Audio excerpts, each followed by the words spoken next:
ഭാരതത്തിലുണ്ടായിരുന്ന ഏതാണ്ട് 60 കോടി ജനങ്ങൾ, 1975 കാര്യമാണ്, 60 കോടി ജനങ്ങൾ നായ്ക്കും നരിക്കും പശുവിനും തുല്യമായിട്ട് യാതൊരു അവകാശങ്ങളും ഇല്ലാത്തവരായി.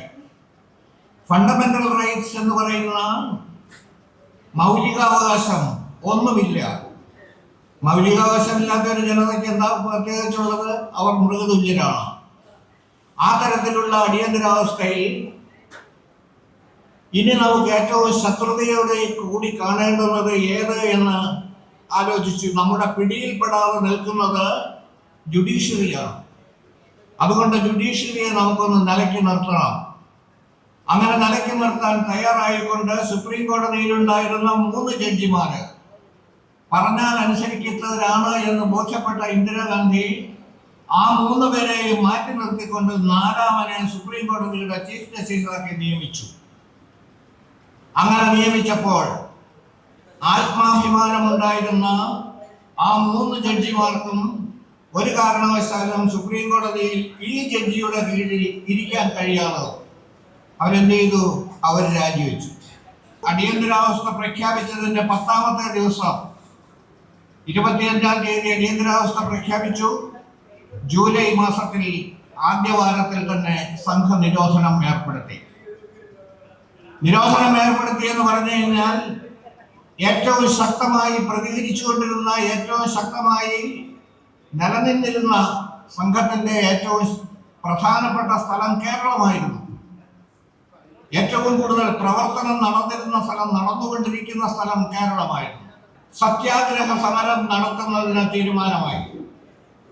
ആ സത്യാഗ്രഹ സമരം തീരുമാനമായപ്പോൾ ആ സത്യാഗ്രഹ സമരത്തിന് വേണ്ടി കൃത്യമായ കണക്കുകൾ അനുസരിച്ച് ഓരോ ആഴ്ചയിലും ഓരോ ഗ്രൂപ്പ് വീതം എന്നുള്ള നിലയിൽ കേരളത്തിൽ അങ്ങോളം ഇങ്ങോളം സമരം കൊടുമ്പിരിക്കൊള്ളു.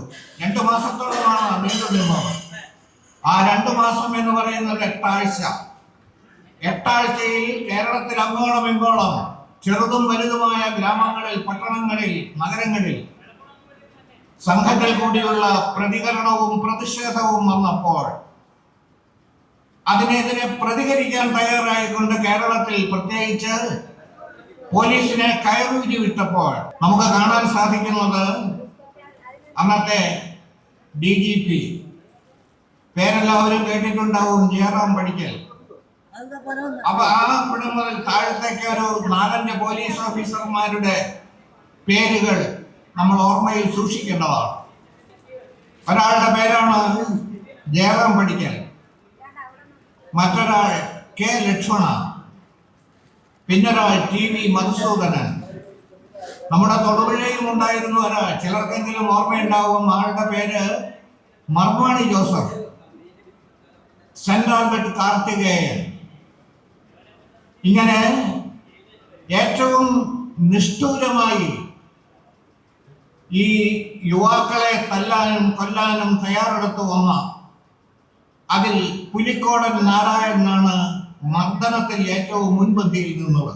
ഇത് സംബന്ധമായിക്കൊണ്ട് ഏറ്റവും പ്രമാദമായ കുപ്രസിദ്ധമായ കേസ് ഏത് എന്ന് ചോദിച്ചാൽ സ്വന്തം മകനെ എഞ്ചിനീയറിംഗ് കോളേജിൽ നിന്ന് പിടിച്ചുകൊണ്ടുപോയി കക്കയം ക്യാമ്പിലിട്ട് ഉരുട്ടി കൊല്ലപ്പെട്ടു എന്ന് ബോധ്യപ്പെട്ടു കഴിഞ്ഞിട്ട് ആ ശവശരീരം എവിടെ മറവ് ചെയ്തു എന്ന് പോലും അറിയാൻ കഴിയാതെ ആ ശവശരീരമെങ്കിലും എനിക്ക് തരൂ എന്ന കരുണാകരനോട് നേരിട്ട് പോയി പറയാൻ കഴിഞ്ഞ ആ ഒരു വയോവൃദ്ധൻ ഈശ്വര വാര്യർ, അദ്ദേഹത്തിന്റെ പുത്രൻ രാജൻ ഇന്നും കേരളത്തിന്റെ ജനങ്ങളുടെ ഉള്ളിൽ അടിയന്തരാവസ്ഥ എന്ന് ഓർമ്മിക്കുമ്പോൾ ഓർമ്മ വരുന്ന നാമധേയമാണ് രാജന്റെ പേര്. ഇതുപോലെ നിരവധി പേർ ഓരോ സ്ഥലത്തും ഇവരെ കുറിച്ച് ചൂണ്ടിക്കാണിക്കാനായിട്ട് നമുക്ക് സാധിക്കും. ഇവിടെ നമ്മുടെ തൊടുപുഴ മുനിസിപ്പാലിറ്റിയിലെ ഒരു മെമ്പറായി, മുനിസിപ്പൽ മെമ്പറായി വന്ന രവീന്ദ്രന്റെ ജ്യേഷ്ഠനാണ് കരുണാകരൻ. ആ കരുണാകരൻ പ്രചാരകനായിരുന്ന കരുണാകരനെ നല്ല വെളുത്ത ശുഭകനായ ഒരു ചെറുപ്പക്കാരൻ ഇടിച്ച് നാശമാക്കിയിട്ടെന്ന് പറഞ്ഞാൽ, ഇടിച്ചു പരത്തി എന്ന് പറഞ്ഞാൽ അതിൽ അതിശയോക്തിയല്ല, സത്യമെന്നാണ്. നിർഭാഗ്യവശാൽ എനിക്കും എന്നോടൊപ്പം സമരം ചെയ്തവർക്കും മർദ്ദനത്തിന്റെ യാതൊന്നും പറയാനില്ല. ഞങ്ങളെ തല്ലിയിട്ടില്ല. പക്ഷേ ഞങ്ങളോട് വ്യക്തമായി പറഞ്ഞു, അടുത്ത് ഇനിയും സമരത്തിന് വരികയാണെങ്കിൽ വരുന്നവരെ ഒരുത്തനെ വെറുതെ വിടില്ല, നട്ടല്ലൂരി ഞങ്ങൾ എടുക്കും. ശ്രീ ബിജു കൃഷ്ണൻ ചൂണ്ടിക്കാണിച്ച തൊടുപുഴ പാലത്തിലെ ക്രൂരമായ നരനായാട്ട് അതായിരുന്നു. ആ നരനായാട്ടിൽ പാലത്തിന്റെ അങ്ങേവശവും ഇങ്ങേവശവും പോലീസ് അടച്ചു. രണ്ടു ഭാഗത്തു നിന്നും കടന്നു വന്ന് പാലത്തിന്റെ മധ്യത്തിലിട്ടാണ് തല്ലിയത്. ഓടടാ എന്ന് പറഞ്ഞിട്ടാണ് മർദ്ദനം തുടർന്നത്. പക്ഷെ ഈ കുട്ടികൾ ആരും ഓടാൻ തയ്യാറായില്ല. ഓടാൻ തയ്യാറാകാതിരുന്നപ്പം ഓടിച്ചേ കിടന്നു എന്ന് പറഞ്ഞു. പക്ഷെ അവരവിടെ കിടന്നു. ഇത് നടന്ന സംഭവം. ഇതിവിടെ മാത്രമല്ല, കേരളത്തിലെ എല്ലാ നഗരങ്ങളിലും ഏറ്റവും കൂടുതൽ അടിയന്തരാവസ്ഥയിൽ ബീഭത്സമായ മർദ്ദനങ്ങൾ നടന്നത് എവിടെയെന്ന് ചോദിച്ചാൽ ഒന്ന് തൊടുപുഴയാണ്, അഥവാ കേരളമാണ്. മറ്റൊന്ന് മധ്യപ്രദേശാണ്, ഒറീസയാണ്. ഇതുപോലെ ഏറ്റവും കുറവ് മർദ്ദനം നടന്നത് എവിടെയെന്ന് ചോദിച്ചാൽ അതിനും ഉത്തരമുണ്ട്, മഹാരാഷ്ട്രയിലാണ്. അടിയന്തരാവസ്ഥയിൽ ഞാൻ വഹിച്ച പങ്കിൽ എൻ്റെ പ്രായം 25 ഓരോന്നും വന്ന് അനുഭവങ്ങൾ, തിക്താനുഭവങ്ങൾ കയ്യിൽ കിട്ടിക്കഴിയുമ്പോൾ അതിനെ മുഴുവനും സ്വാംശീകരിച്ചുകൊണ്ട് നിൽക്കുന്ന നമുക്ക് ആരെങ്കിലും എന്തെങ്കിലും സൗജന്യമായി തരാമെന്ന് പറഞ്ഞു പോയാൽ ആ സൗജന്യത്തിന്റെ മുമ്പിൽ പെടന്നു വീഴുന്ന ആ ഒരവസ്ഥ. ഓരോ സഞ്ചി നമുക്ക് തന്നു ഗവൺമെന്റ്. സഞ്ചിക്കകത്ത് അരിയാര് തന്നു, ഉപ്പാര് തന്നു, മുളകാര് തന്നു, വെളിച്ചെണ്ണയാര് തന്നു, പലവ്യഞ്ജന സാധനങ്ങൾ ആര് തന്നു അറിയണ്ട.